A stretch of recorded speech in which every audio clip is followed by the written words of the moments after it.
It seems, mga Kucheron, itong mga kakamping, has a penchant for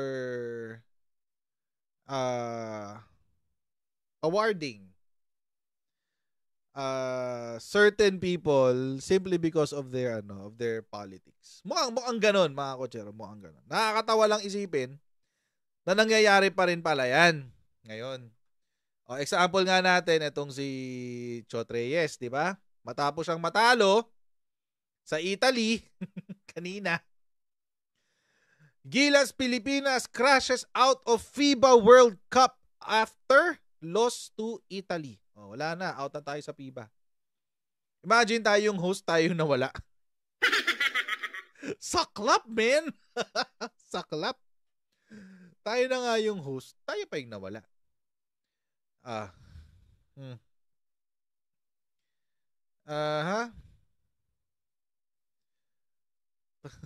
Gilas Pilipinas turned in its most cohesive outing in the FIBA World Cup on Tuesday night, but it was not enough against an Italy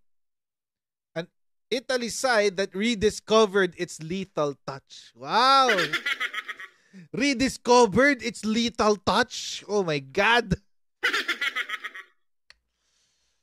So kasalanan, ano lang daw, mas magaling lang daw talaga yung Italy, sabi. The host Philippines bowed to the sweet shooting Italians 1983 to end up winless in Group A. Play of the Global Showcase at Smart Arena Coliseum in Quezon City. Ayan, sabi ni Chot Reyes. Very proud of the effort of our players! Salamat sa effort! What a way to fight after those two painful losses to give it all against a top 10 team of the world. We could not ask for more. We continue to fight. Fight what? Wala na, tapos na. Tapos na ang FIBA sa inyo. Ano bang ilalaban nyo? Wala na.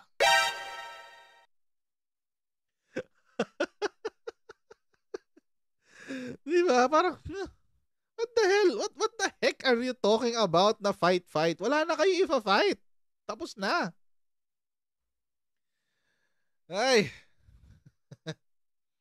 Jordan Clarkson had 23 points. Cornerstone, Dwight Ramos, 14. 4 more players finished with at least 8 each. Okay. Meron pa pala. The Philippines will next play the bottom 2 teams from Group B, which could be either South Sudan or regional powerhouse China. Okay. Meron pa pala. May dalawa pa. Ayun nga, JR. May classification games pa nga. South Sudan is a physical and athletic team. Okay. I know Luol Deng and how he has put program over there, etc. Okay. Parang pampalubag-loob yun Coach Chot. Nakakatawa tong comment ni Jordan Clarkson, by the way. Panoorin natin yung comment. Yeah, I think so. I really got around situations to figure out what it's for or whatever as much. But yeah, it is I guess a little weird, especially us hosting and us being a home country. But yeah, like I said, I don't really know much about the situation, but like you said, it does at that point feel a little weird and kind of just out of the ordinary, honestly. Weird daw, weird. Sabi ni Jordan Clarkson. Weird daw yung binubu. Binubu daw kasi si Chot Reyes. Palabas ng ng arena. So para sa kanya, medyo weird daw yun. Kasi syempre, home country, tapos, di ba? Home team mo yun. So parang bakit, hindi raw niya alam kung bakit binubu si Chot Reyes. I'm sure he knows. Alam niya yan. Hindi niya alam yan. Hindi ako naniniwalang hindi niya alam. Alam niya yan. Pero syempre, ini-interview ng media. O di, Ganun talaga. You have to put on your show face, kumbaga. It is what it is, 'di ba? Pero kasi mukhang hindi yata kasi niya naiintindihan yung kung gaano ka lalim yung animosity. O yung galit ba ng tao kay Chot Reyes. Lalo na nung nagsalita siya ng ganito last year. Judge me in the World Cup. Husgahan niya na lang ako sa World Cup. Di wala. Pwede ka naman namin husgahan, Coach Chot Reyes. Pwede na ba? Pwede na.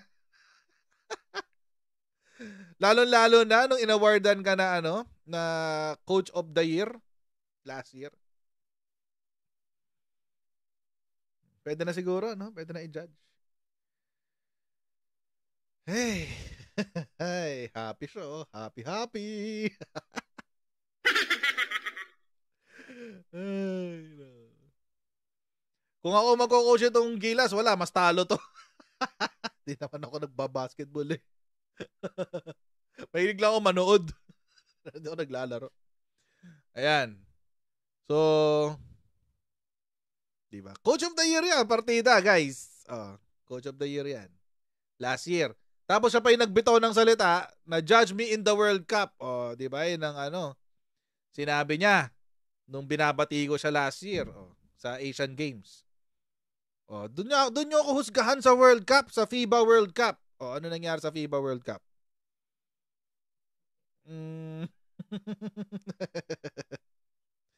Diba? Ano nangyari sa FIBA World Cup? So baka pwede na natin i-judge. Baka lang naman. Baka lang. Baka lang naman. But anyway, mga kochero, it seems the tradition of awarding giving awards to practical losers is a tradition sa tradition yata to sa mundo ng mga kakamping. Bakit? Kasi mga kochero, may nag-send din sa akin itong balita na to. Sabi, ayan, Robredo named Global Awardee by US-based Filipino group. Fuck! Saan ka pa? Nakakatawa naman itong picture ni Lenny nato.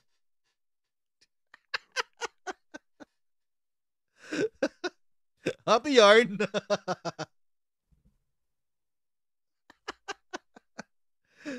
Ay, nako. Ito, basahin natin yung balita.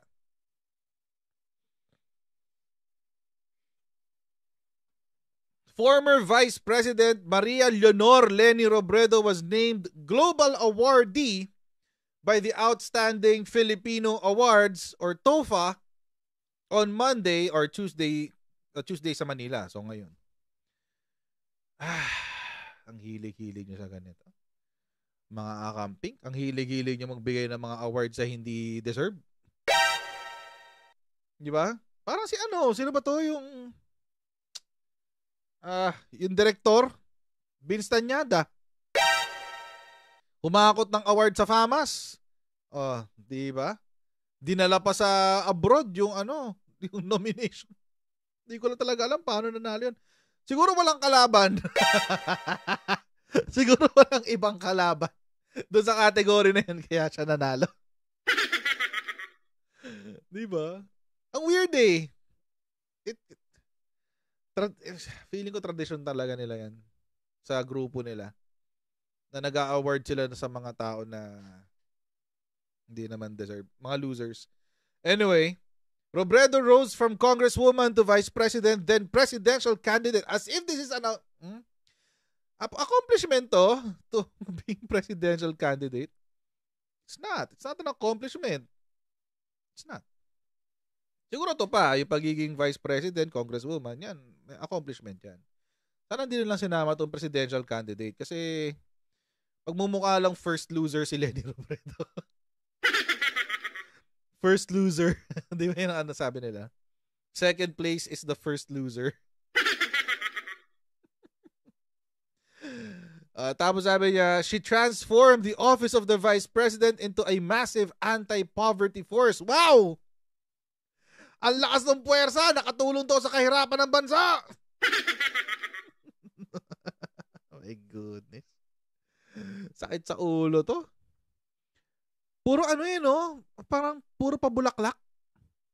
Harnessing the combined resources of government and the private sector to make a difference in the lives of the very poor. Wow. Laylayan. She continues this valuable community work through the non-profit Angat Pinas. Buhay pa ba Angat Pinas, mga kutsero? Buhay pa ba Angat Pinas? Hindi ko na, alam niyo, nararamdaman niyo ba ang Angat Pinas? Parang wala na siya, no? Parang non-existent na siya. Parang nabubuhay na lang siya para sa para sa PR ni Lenny, no? Ayun. Ano, kakasabi lang. Sino to? Si Bianca. Bianca Santiago. Si Bianca. Ang galing-galing ng PR ni Lenny. Ay, nako. Anyway. Robredo, who will receive her award on October 27, 2023, will also have an event with the Filipino-American community 9 days before in New York's Triad Theater. Last year, the first TOFA Global Award was given to player Alex Iala, fashion designer Michael Cinco, as well as GMA Network Pinoy TV channel. Okay. Though the TOFA Awards event is usually held in New York, this year's edition will be held in Zipper Hall, Los Angeles. Babiyahe na naman si Lenny! Ay, nako. The TOFA, which also functions under the name of the Outstanding Filipinos in America, inulit talaga, no? Was founded in 2010 by New York-based journalist Elton Lugay and recognizes the individuals and organizations that raise the profile of Filipino Americans. Talaga? Raise the profile of Filipino Americans? If I'm not mistaken, si Lenny Robredo pa nga ang nanira sa atin sa harapan ng UN. Alala niyo yun? Nung siniraan ni Lenny Robredo ang Pilipinas sa harapan ng UN. So, paano siya? Ang weird. Ang weird, no? Although, keber naman tayo kung may what do you call this? Ang ano lang, parang ang lakas makabudol. Ang lakas makabudol nung balita ni, sino ba to? Manila Times? Budol eh. Ayan, Global Awardee by US-based Filipino group. Parang napakahusay niya, no? Parang napakahusay ni Lenny pag binabasa mo yung mga article tungkol sa kanya eh. Tapos kapag naghanap ka ng ebidensya ng kahusayan, wala kang makikita. Anyway. Ay, Diyos ko. Propaganda for propaganda's sake. Ang pangit, no? Yung ganun yung dating. Ang pangit na yung ewan ko, yung career mo ang nagpapalutang sa career mo propaganda, hindi yung totoong trabaho mo. Ang pangit. Hindi ko ma-ride. O baka sila okay lang sa kanila, pero parang sa akin, parang hindi ko kaya yung ganun. Yung puro build up lang, kaya may mga supporters kasi puro build up ka lang. Wala naman talagang totoong ginagawa. Yun yung angat buhay. Yun yung purpose ng angat buhay. And I think it's only, if anything, it is only for the purpose of the 2025 national elections. Yung yung tungkol dyan sa senatorial elections. If anything, kasi wala naman tayo ibang may isip kundi yun lang. Diba? Wala naman tayo ibang may isip kundi yun lang. So, good luck na lang, mga kakamping. Good luck na lang kasi hindi natin alam kung saan huhugutin yung saan kayo huhugot ng pampuri kay Leni Robredo. After everything that happened, nitong nakaraang eleksyon, parang mahihirapan silang kumuha ng what do you call this? Mahihirapan silang kumuha ng suporta galing sa masang Pilipino. Mahirapan. Good luck. Good luck na lang. Ayun. Ayan, so maraming po salamat sa inyong patuloy na pagsuporta po sa ating channel. Please don't forget to like, share, and subscribe. And I'll see all of you in our next Coach Jarrett Live. Okay, see you next time, guys. Bye.